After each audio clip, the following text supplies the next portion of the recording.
Amis lecteurs, amis téléspectateurs, amis du Congo, en ce troisième jour de l'année 2018, il est un devoir pour nous de vous présenter nos vœux les meilleurs pour l'année qui commence. Nous, c'est l'émission Congo-Kinshasa, vue de Bruxelles, présentée par Baudouin Ambawechi de CongoIndépendant.com. Bonjour Baudouin. Bonjour Cheikh. Et Cheikh Fita de CheikFitaNews.net, info en ligne des Congolais de Belgique.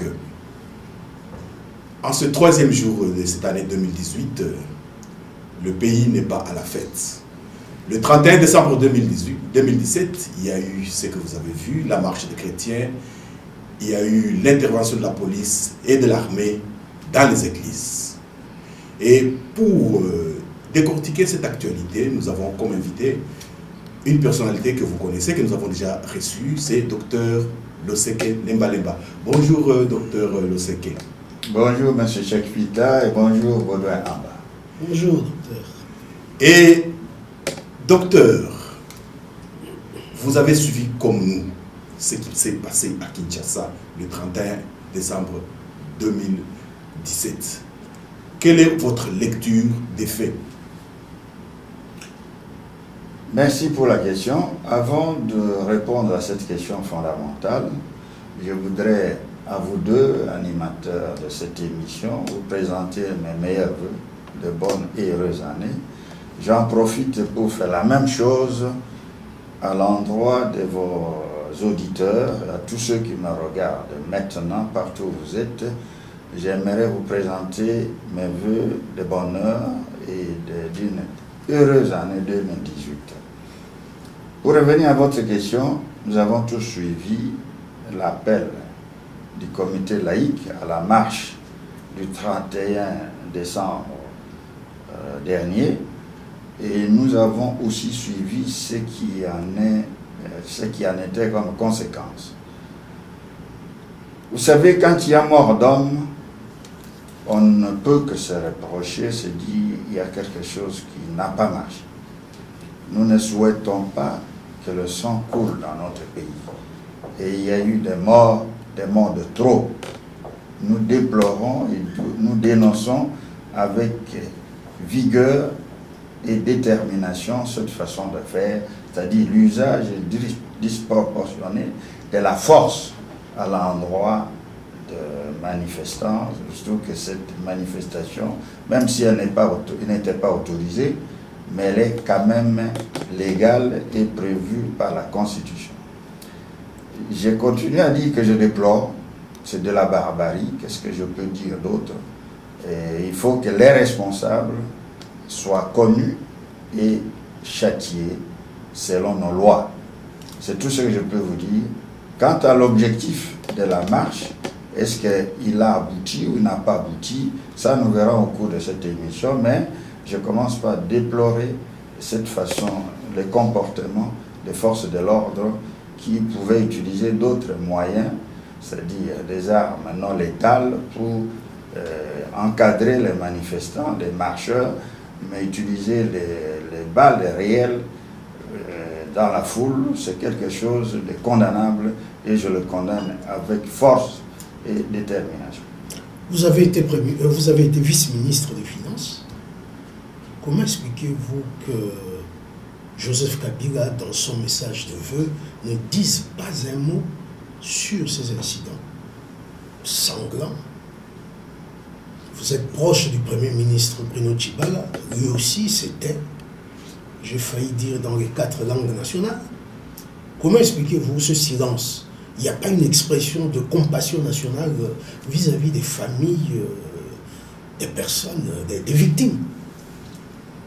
Bon, vous savez, vous faites allusion au discours du président Kabila. Moi, je ne suis pas rédacteur de son discours. Il n'en a pas fait allusion. Je suppose qu'il a des canaux organisés pour le faire, ne serait-ce que compatir à la tristesse de ceux qui sont éprouvés.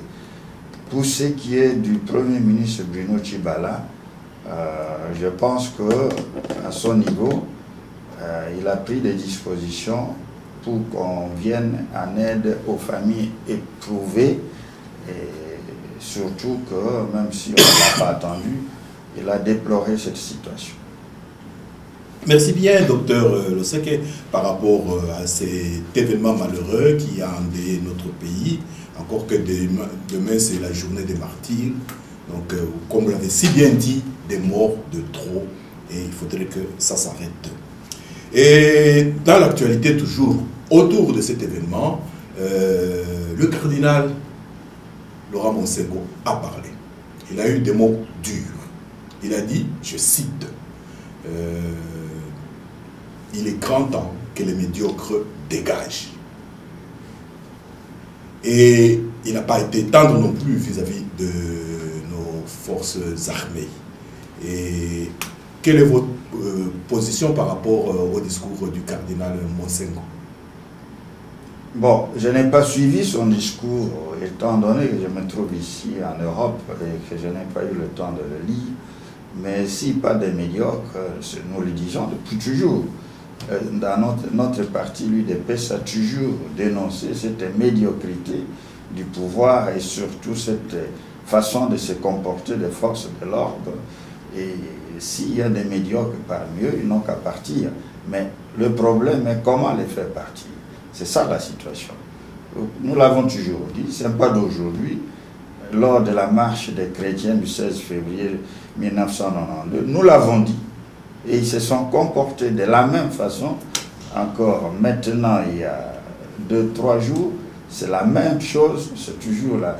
Nous déplorons la même chose. Donc, le problème de fond, c'est celui des rapports de force entre les chrétiens, dans les cas d'espèce, et le pouvoir en place.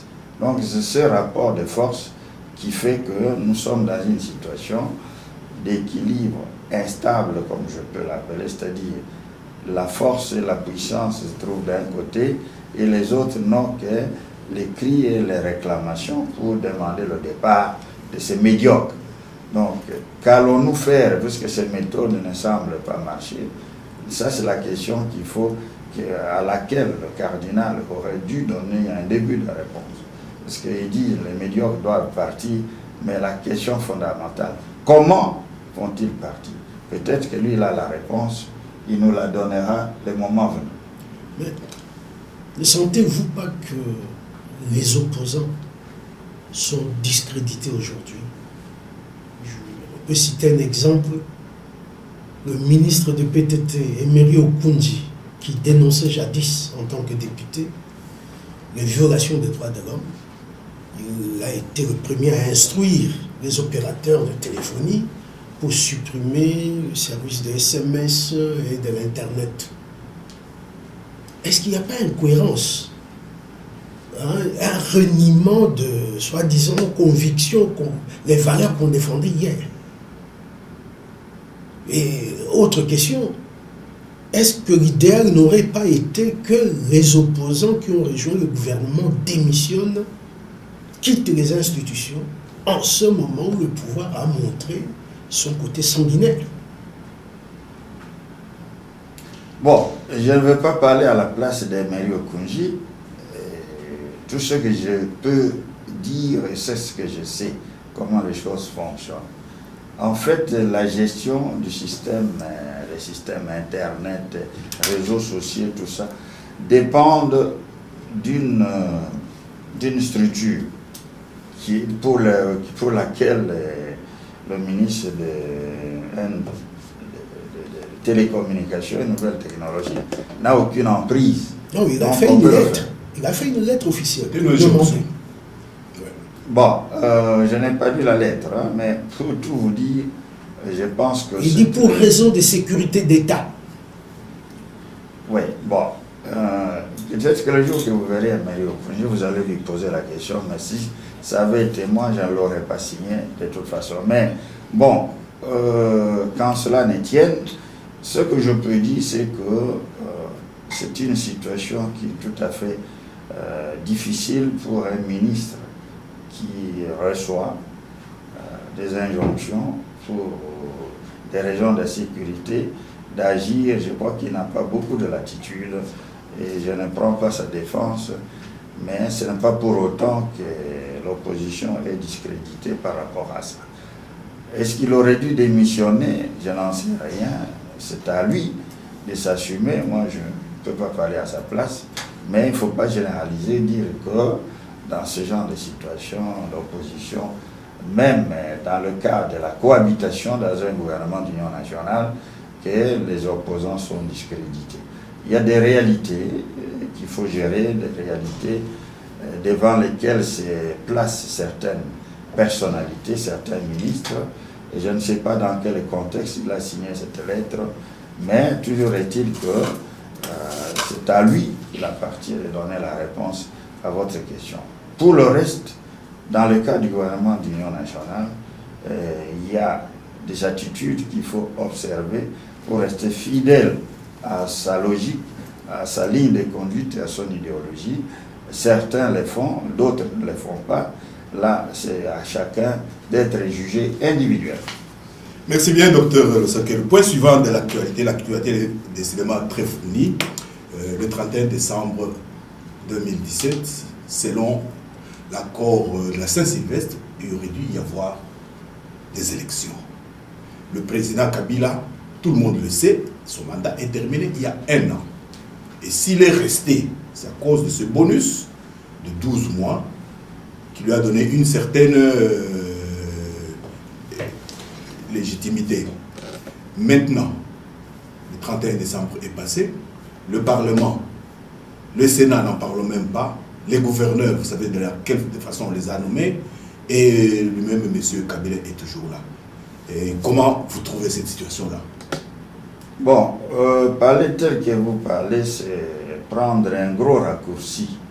C'est vrai que l'accord de la Saint-Sylvestre aurait dû mettre fin à la crise politique et nous amener aux élections en dehors cette année-ci. Mais les négociateurs eux-mêmes ont fait une évaluation qui est biaisée du processus électoral et je me demande même si ils ont réellement évalué les difficultés pour l'organisation des élections en 2017. D'autre part, lorsqu'on a créé les CNSA, il était question qu'avec cette structure, on fasse régulièrement l'évaluation du processus électoral pour savoir si les élections peuvent se tenir en 2017 ou pas. Apparemment, lors de 2 évaluations qui ont eu lieu, on est arrivé à la conclusion qu'il fallait aller au-delà de 2017. Et c'est ce qui était prévu dans cet accord, aussi il y a une incise qui prévoit que toutefois, s'il y a des problèmes dans l'organisation des élections, je crois que la classe politique qui s'était réunie au centre interdiocésain devrait se remettre sur la table pour renégocier d'autres délais.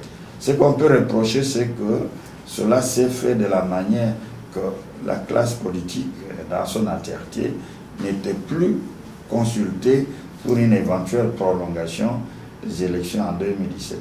Et si vous vous souvenez bien, à l'émission que nous avons eue ici même, en juillet 2017, ici même, j'avais déjà fait une simulation qui nous amenait au délai actuel prôné par le calendrier électoral, qui est plus ou moins fin 2018. Donc, ce processus n'a pas été bien négocié. Le processus électoral, à mon avis, aurait dû être négocié convenablement. Mais est-ce qu'il faut s'en tenir au délai du 31 et dire que c'est la fin et maintenant tout s'arrête? Pour nous, pour moi personnellement, dès lors qu'il y a un calendrier électoral avec des dates précises, je pense que c'est par là que nous verrons la mauvaise ou la bonne foi de ceux qui ont élaboré ou accepté ces calendriers.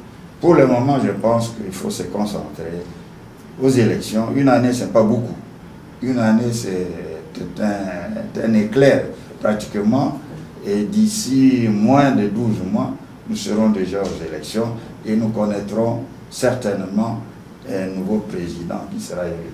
Donc, pour moi, je pense que la priorité, c'est d'aller aux élections assez rapidement. Baudouin va souvent rebondir. Quant à l'exécution de l'accord, oui. Là, je dis clairement que cet accord, malgré ce qu'on peut le dire, il a été exécuté de la manière qu'il fallait, en dehors peut-être de modalités de décrispation de la situation politique qui sont des modalités qui prennent du temps, mais pour le reste, l'accord a été exécuté de la manière la plus convenable possible. Oui, juste une petite question et Baudouin va enchaîner. Est-ce que le calendrier électoral donne une légitimité aux institutions? On fait comme si subitement, même dans le passé, s'il y avait eu calendrier électoral, tout serait légitime et légal. Vous ne pensez pas que c'est forcé un peu? Mais je ne sais pas, vous faites allusion à quelle légitimité? Dès lors que vous semblez dire que la légitimité est tirée de l'accord de la Saint-Sylvain, pour le moment, c'est ce qui a permis le rallonge d'1 an. Et ce rallonge n'était pas figé. Il y avait une incise dans l'accord qui disait toutefois cette période pourrait être prolongée. Donc, les calendriers qui nous est imposé par des obligations tout à fait claires et rationnelles nous poussent à aller jusqu'à fin 2018.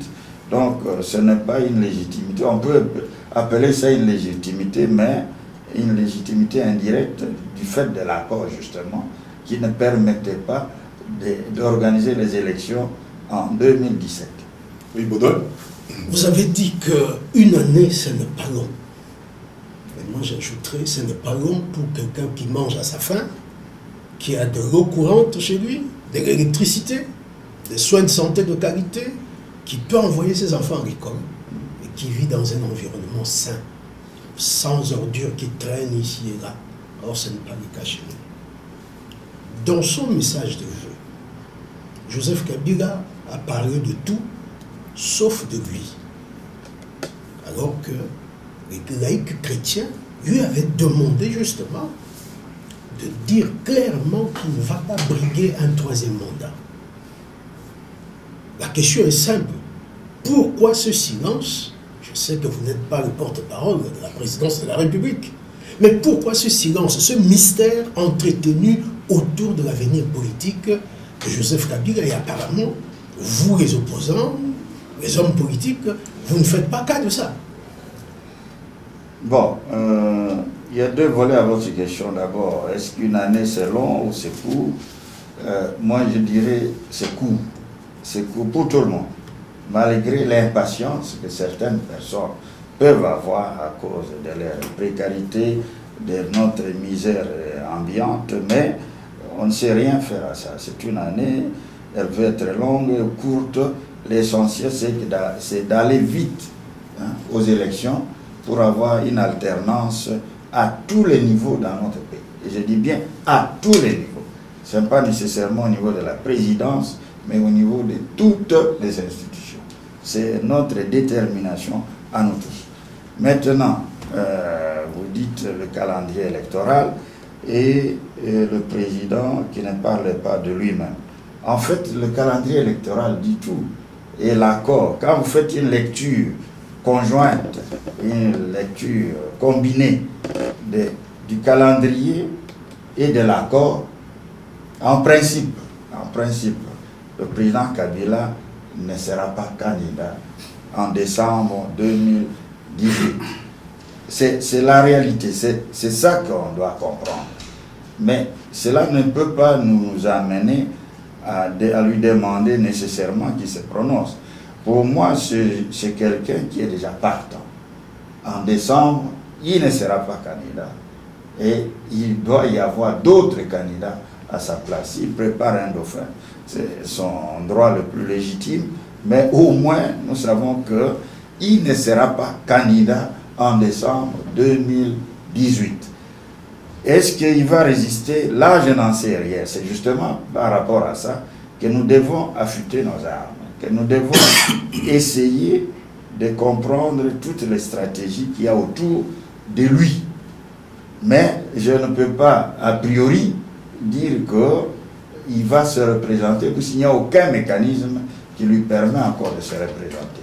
À moins de faire d'autres, comme on a fait dans d'autres pays, nous ne sommes pas encore là, et nous allons voir. Je pense que la classe politique, et surtout celle de l'opposition, celle qui veut arriver au pouvoir par la voie démocratique et par des arrangements, et pas par des arrangements de toutes sortes. Cette classe politique doit mettre en place toutes les stratégies pour que ce soit ainsi qu'à l'élection de décembre 2018, non seulement le président Kabila ne se présente plus, mais surtout qu'il y ait une vraie alternance. Ça ne servira à rien que lui parte et que le même système continue. C'est surtout le système qu'il faut condamner, pas l'individu comme tel. Nous devons combattre le système que nous dénonçons et que nous déplorons aujourd'hui. Et nous venons de parler des victimes du 31 décembre 2017, ce qui est malheureux. Donc tout ça, c'est tout un système. C'est un système qu'il faut évacuer. Même si on évacue un individu, ça ne suffira pas. Donc essayons de nous concentrer. Pour ces élections, il ne faut pas qu'on soit surpris avec la préparation des élections pendant que les autres se préparent et nous sommes en train de nous gratter la tête en disant oui, bon, est-ce qu'il va partir, il faut qu'il se prononce, tout ça. Alors que dans l'accord de la Saint-Sylvain, tout est clair, il ne pourra plus se présenter à la prochaine élection présidentielle. Mais un accord qui n'est pas respecté jusque-là. Vous avez parlé de décrispation. Il y a des prisonniers politiques qui sont toujours là en prison. Vous savez, on ajoutera aussi, sans vous couper la parole, on ajoutera aussi, on devrait revoir la configuration de la CENI. C'est pas fait. Mais ça sera fait quand? Mais ça dépend de la classe politique. Ça dépend de la classe politique, justement. Il était question que chaque composante remplace ses représentants à la CENI. Qui l'ont fait et comment l'ont-ils fait? Je n'en sais rien. Donc c'est justement cette classe politique qui est peut-être, j'utiliserai la qualification de Cardinal Monsembo pour dire qu'elle est aussi médiocre, parce qu'on vous permet de remplacer vos représentants à la CENI. Est-ce que vous l'avez fait, vous ne l'avez pas fait? Et comment avez-vous tenté de le faire? Je n'en sais rien. C'est aussi un problème crucial. Et quant à ce qui concerne la date du 23 décembre, moi je pense qu'il y a un acquis important au niveau de l'accord, qu'à cette date, à cette élection-là, le président Kabila ne sera pas candidat à sa propre succession. Vous me dites non, l'accord n'est pas respecté à cause des mesures de décrispation qui n'ont pas été. Mais dans tout ça, il y a à boire et à manger. Pourquoi? Parce que nous confondons beaucoup certains cas qui sont à la limite entre la politique et le droit commun. Hein? Soyez plus explicite. Je suis bien placé. Moïse Katumbi, c'est ça? Je suis bien placé pour avoir été quelques mois au gouvernement et avoir suivi quelques dossiers pour vous dire que ce n'est pas facile. Il y a des sérieux problèmes et pour lesquels il faut peut-être recourir à la magnanimité éventuelle du chef de l'État ou quoi. Mais il y a des cas sérieux, des cas de Moïse Katumbi, délit, Moïse Katumbi ou d'autres qui sont en prison pour le moment. Il y a des cas effectivement qui sont à la limite entre la politique, ce sont des acteurs politiques, et les droits communs. Ça c'est clair, c'est une évidence. Je ne suis pas ici pour étaler les dossiers individuels de chacun. Ce n'est pas mon objectif et je ne suis pas là pour ça. Il y a les ministres d'État à la justice qui pourront un jour vous donner plus de détails à ce qui concerne chacun individuellement. Mais allez-y, bon. Faut-il qu'on attende la magnanimité, comme vous dites, du président de la République, ou simplement que la justice dise le droit? Mais je pense que dans tous les cas, la justice a dit son droit.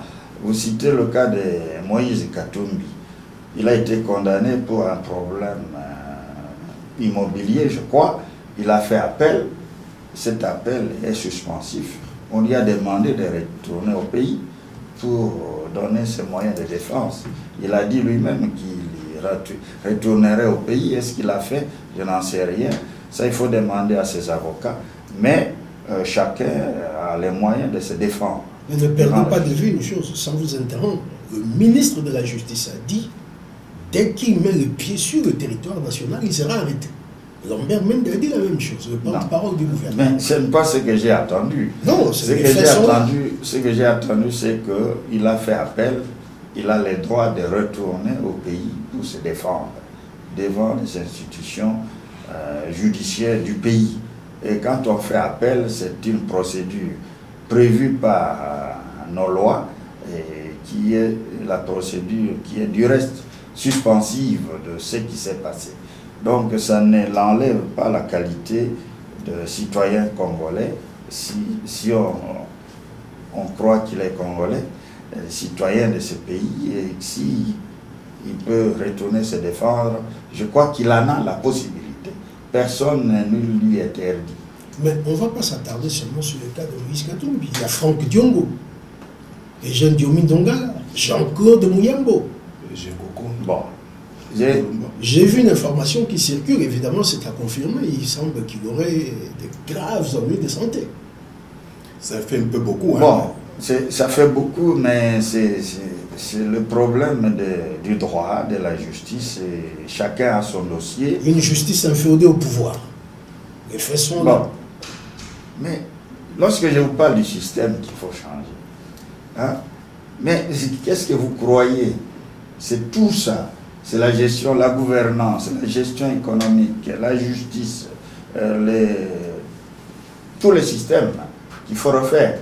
Donc vous voulez que je vous dise autre chose. Si vous estimez à votre niveau que la justice est inféodée au pouvoir, bon, mais qu'est-ce qu'il faut faire? Qu'est-ce qu'il faut faire? C'est pour ça que les gens sont morts, ils réclament les changements justement. Donc il faut y aller, il faut qu'on y arrive. Mais il faut utiliser des stratégies intelligentes qui nous permettront d'y arriver. Sans quoi, il y aura encore beaucoup de victimes d'ici les 23 décembre 2018. Et nous risquons même de connaître des prolongations qui ne sont pas souhaitables. Merci bien, docteur Seké. On a plus ou moins survolé ce point d'actualité. Mais je vois sur notre bureau, vous avez des statuts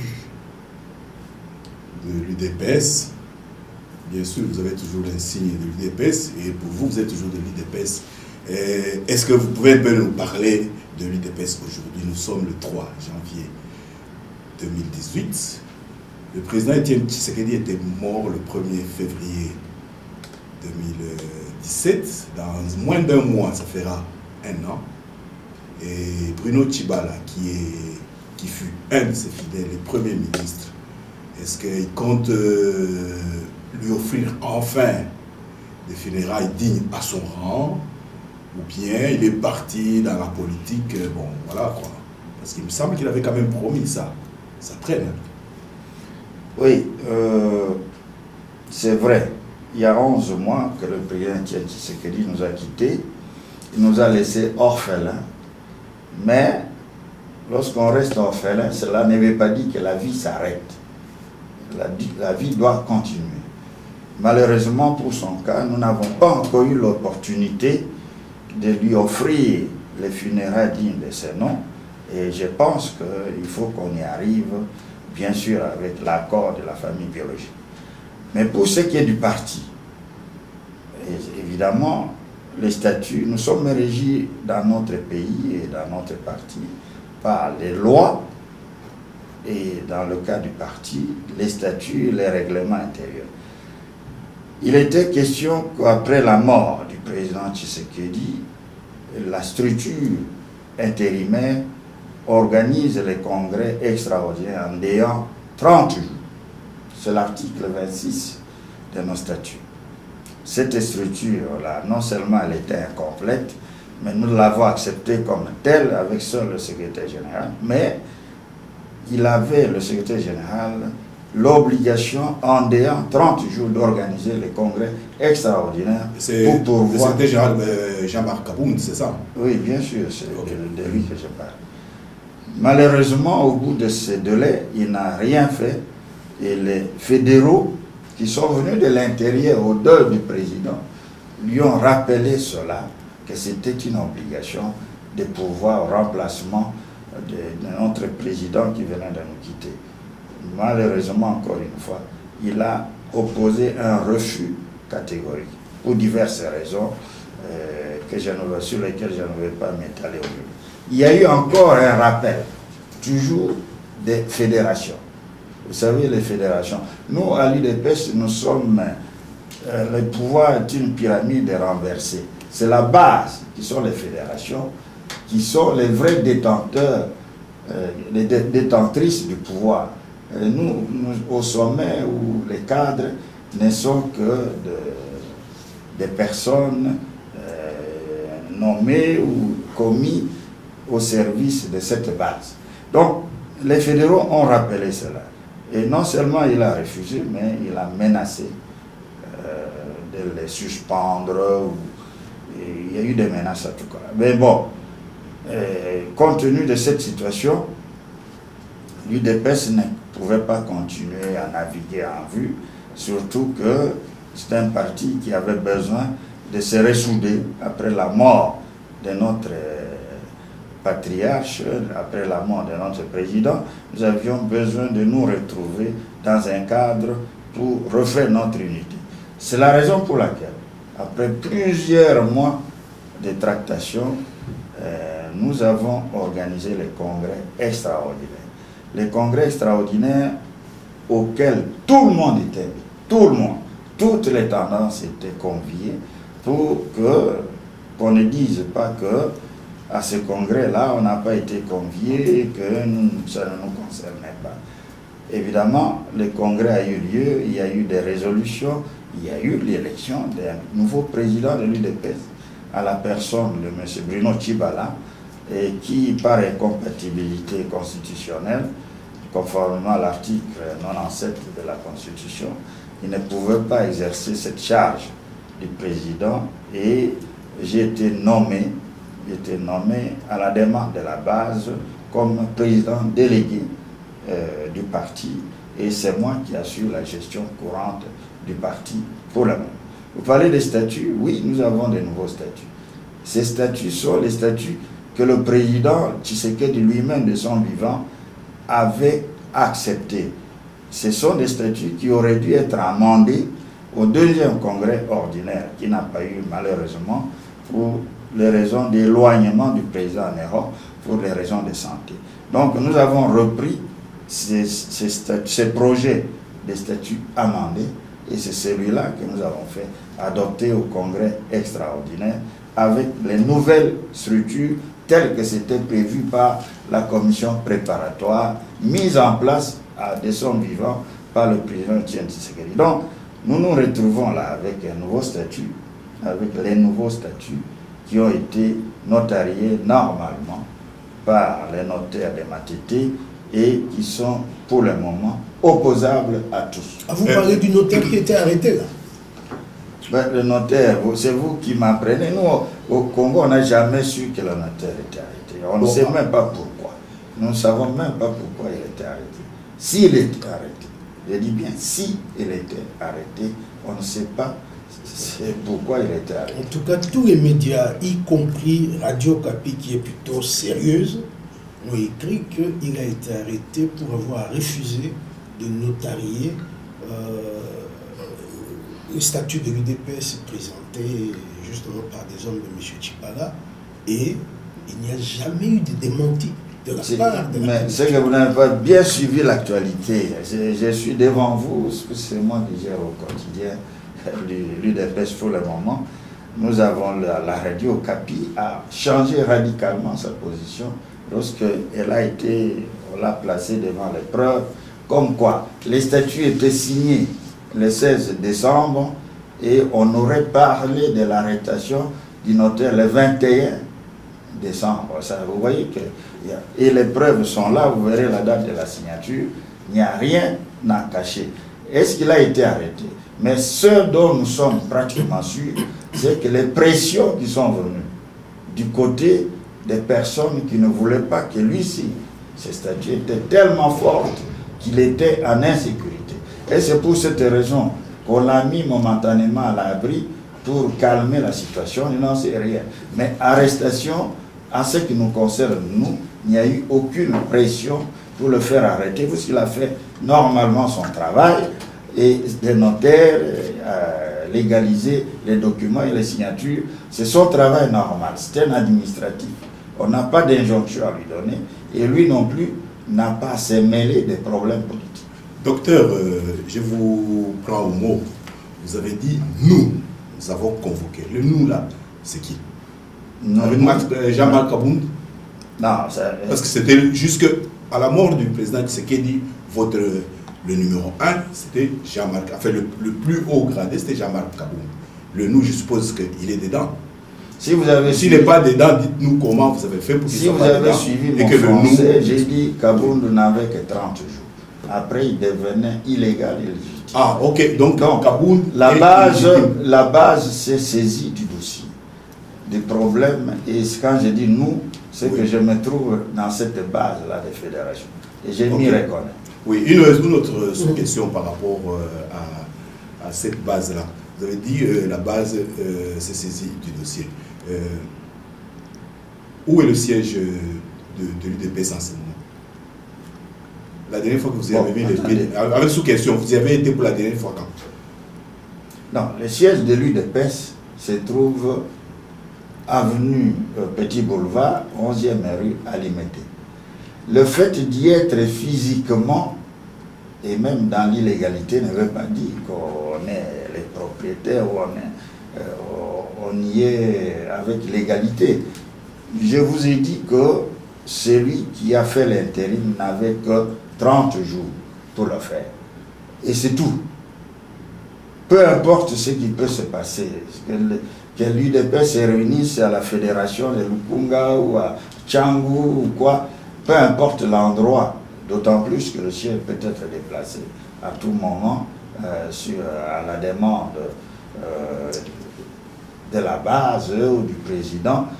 Mais ça ne veut rien dire que, puisqu'on est alimenté à la 11e rue, qu'on a la légitimité, la légalité. Donc je crois que vous faites allusion à ça, je préfère être clair. Ben, je reviens un peu sur une décision de la commission disciplinaire de l'UDPS, déclarant M. Bruno Tshibala auto-exclu au lendemain de sa nomination comme Premier ministre. Sur quelle base, quelle légitimité M. Tshibala a pu se propulser à la tête de l'UDPS alors qu'il était auto-exclu selon la formule. Et ce n'est pas le premier dans l'histoire de l'UDPS. Sur quelle base? Est-ce que c'est un coup de force? D'où tire-t-il cette légitimité? Bon, il y a deux choses dans ce que vous dites. Il y a d'abord la fameuse commission de discipline. C'est une commission qui n'avait aucun fondement, mise en place par la personne qui n'avait plus de légitimité ni de légalité. Hein? La seule commission de discipline valable que nous connaissons, c'est celle mise en place à l'époque par le feu président Tshisekedi lui-même, qui est toujours là, dont une partie importante se trouve du côté de Tshibala. Ça, c'est une précision importante. Donc, que quelqu'un qui a des problèmes avec vous mette en place une structure avec des hommes qui lui sont proches ou qui lui sont dévoués et qui prononcent l'auto-exclusion de quelqu'un, ce n'est que normal. Ça n'a aucune légalité ni légitimité. Deuxième chose, vous parlez de l'auto-exclusion, c'est une sanction qui n'existe pas au niveau des barèmes des sanctions de l'UDPS. C'est quelque chose qui a toujours été évoqué, mais qui n'a aucun soubassement juridique et légal. Mais l'accord signé le 31 juillet, pardon, le 31 décembre 2016 évoque notamment la fin du dédoublement des partis politiques. Maintenant, donc, il y a deux UDPS? Non, pas du tout. Pas du tout. Et là, je suis formel. Pour le moment, il n'y a que seul UDPS. L'UDPS qui a organisé le congrès et qui a élaboré, du moins finalisé, les statuts qui sont actuellement en cours et connus par les autorités du pays, que ce soit le ministère de l'Intérieur et la CENI. Aux autres, s'ils veulent organiser un congrès, ils peuvent toujours le faire. Mais pour nous, il n'y a pas de UDPS. Il n'y a que l'UDPS que votre serviteur coordonne pour le moment, pour la conduire aux élections. Une autre question, docteur. Vous avez dit que le problème, ce n'est pas Kabila, c'est le système. Et dans le système, nous avons parlé aussi du pouvoir judiciaire, qui est à la solde du pouvoir. Est-ce que ce fameux pouvoir judiciaire qui vous a donné l'agrément avec le nouveau statut, il n'est pas dans ce panier qui, en fait, devrait aussi être changé?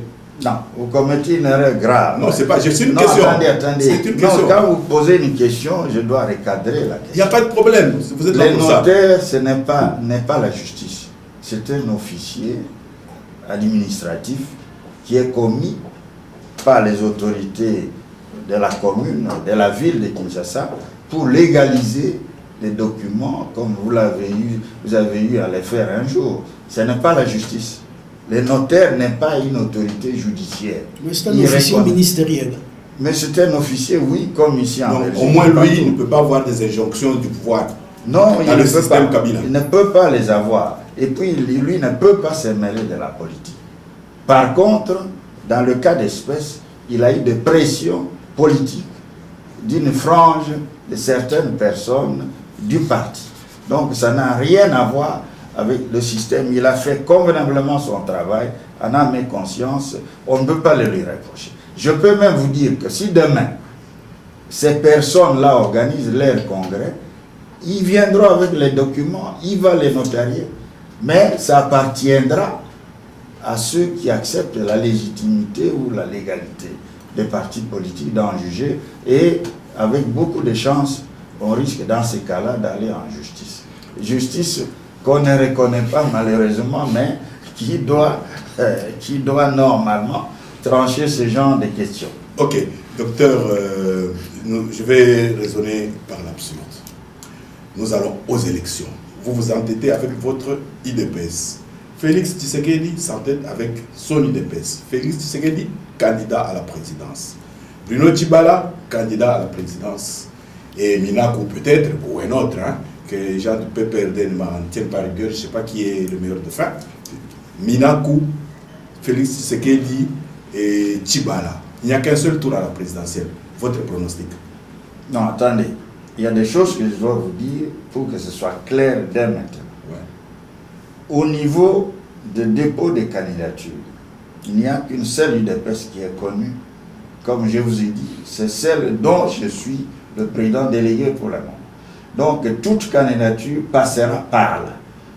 Sauf si, et je ne crois pas que ce soit le cas, sauf si il y a quelqu'un qui dit moi je suis de l'UDPS, mais j'y vais comme indépendant. Et même comme indépendant, bon, tant que nous y sommes. Ok, oui, moi je parle de personnalité. Je termine, oui. Il faut que ce soit clair pour les gens qui nous écoutent. Oui. La liste des députés, des candidats députés ou des provinciaux ou nationaux qui sera élaborée par l'UDPS passera par nous. Et non, je ne suis pas là. J'ai parlé de la présidence. J'ai dit je vais réfléchir par l'absurde. Maintenant, parce que Félix Tshisekedi, il est une des personnalités sur lesquelles sûrement le UDPS peut compter.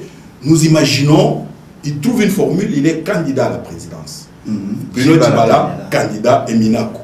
Votre pronostic, c'est ça en fait ma question. Bon, je n'ai pas fait de sondage. Hein. Vous voyez ce qui s'est passé en France.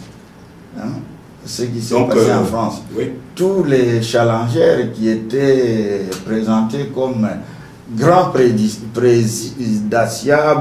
présidentiables sont tombés comme des mouches. Et il y a un outsider qui est venu passer. Donc, quand on n'a pas fait de sondage, moi je ne peux rien dire. Je ne suis pas un sorcier ou un dieu qui sait ce qui va se passer. Nous laisserons aux électeurs. C'était une question que j'ai posée. Nous laisserons aux électeurs juger, mais en ce qui concerne l'UDPS, je vous dis encore une fois, nous allons certainement nous retrouver pour resserrer les rangs et que nous ayons un seul candidat au lieu d'en avoir plusieurs. Bon, Baudouin, tu vas enchaîner parce que, excuse-moi, mais une toute dernière question. Nous avons l'habitude, quand un premier ministre sortant, parce que votre président il est premier ministre, qui nous a présenté le budget de 5 milliards, et avec ce qu'il a comme bilan, il est difficile, à moins d'être un as, de passer encore en un seul tour, d'être le meilleur. Vous donnez des chances à votre candidat Bruno Tshibala à la présidentielle. Non, mais moi, je ne peux rien dire pour le moment. Ok, ça va, merci. Je ne sais rien dire. Et même quand vous évoquez l'échec probable avec un budget de 5 milliards, mais je crois que sur ce plan-là, tout le monde a échoué. Personne n'a résolu des problèmes sociaux importants. Personne n'a résolu les problèmes des infrastructures. Parce qu'il y a un mois, moi j'étais à l'intérieur, j'ai pris l'avion, les bateaux, la jeep, la moto et la pirogue. Je vous assure que tout le monde a échoué. Les médiocres, comme dirait donc, oui, ça, je crois qu'il a utilisé les mots qu'il fallait. Okay. Donc, pour le moment, on ne peut pas dire qui aura l'adhésion de ce peuple pour devenir le nouveau président de la République. Ok, merci bien. À dire. Mais moi, je voudrais qu'on fasse un petit coup d'œil rétrospectif. Nous sommes à Genval en juin 2016. Vous étiez là en tant que membre de l'UDPS et membre du Rassemblement, quand le Rassemblement a été créé. Et quand on lit l'acte d'engagement qui a été créé, il y a un passage qui dit, je cite de mémoire, les participants prennent acte de la fin du mandat de Joseph Kabila au 20 décembre 2016 à minuit. Aujourd'hui, une année après, Joseph Kabila est toujours là. Mais qu'est-ce qu'on constate? Lui, il n'a pas changé. Il a gardé les méthodes dictatoriales.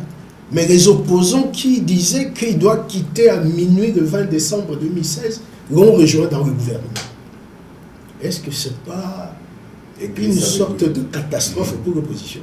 Non, pas du tout. Mais vous savez, Baudouin, vous posez une question capitale pratiquement à la fin de l'émission. Mais je suis obligé de vous demander qu'on puisse expliciter ça. La dynamique de Genval qui a conduit à la création du Rassemblement, c'était quoi? Il y avait deux objectifs majeurs. Le premier objectif, c'est l'alternance au sommet de l'État à la date du 19 décembre 2016. C'était le premier objectif. Même si cela n'avait pas été écrit clairement, mais c'était ça l'objectif.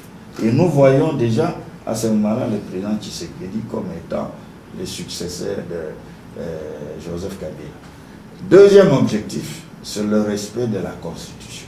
Mais à l'approche, après les événements du 19 septembre 2016, les choses ont beaucoup changé. Parce qu'on parle du 31 décembre ici, mais vous oubliez le 19 septembre 2016 où il y a eu beaucoup de morts encore, plus que ce qui s'est passé. Pour la notification du préavis. Carton jaune. Justement. Donc, nous tous, nous avons échappé à la mort. Nous étions à 20 mètres des chars quand on nous a arrosés. Et Martin Fayoulou, qui était à côté de moi, a eu quelque chose au niveau du crâne. Heureusement pour lui, hein, on a pu l'amener rapidement. Et j'ai pu, c'est moi qui l'ai fait, je l'ai amené rapidement à l'hôpital, malgré le fait qu'on nous ait arrêtés. Mais bon, ça, ce sont des histoires. Je vous dis que, en principe, la dynamique de Genval, c'est pour avoir l'alternance au sommet de l'État le 19. Nous avons échoué, nous ne pouvions pas des méthodes qui étaient les nôtres, nous n'avions pas les moyens d'atteindre notre objectif. Qu'est-ce qui s'est passé? Il a fallu cohabiter, passer à un dialogue qui s'est fait en 2 temps avec la médiation des évêques pour aller à la cohabitation. Parce que si vous lisez l'accord de la Saint-Sylvestre, c'était ça. C'était la cohabitation qui était annoncée et qui s'est faite. Il y a une partie de l'opposition qui n'a pas voulu cohabiter pour des raisons que vous connaissez. Nous n'allons pas refaire cette émission avec tout ce qui s'est passé, mais toujours est-il que c'est un gouvernement d'union nationale avec la cohabitation.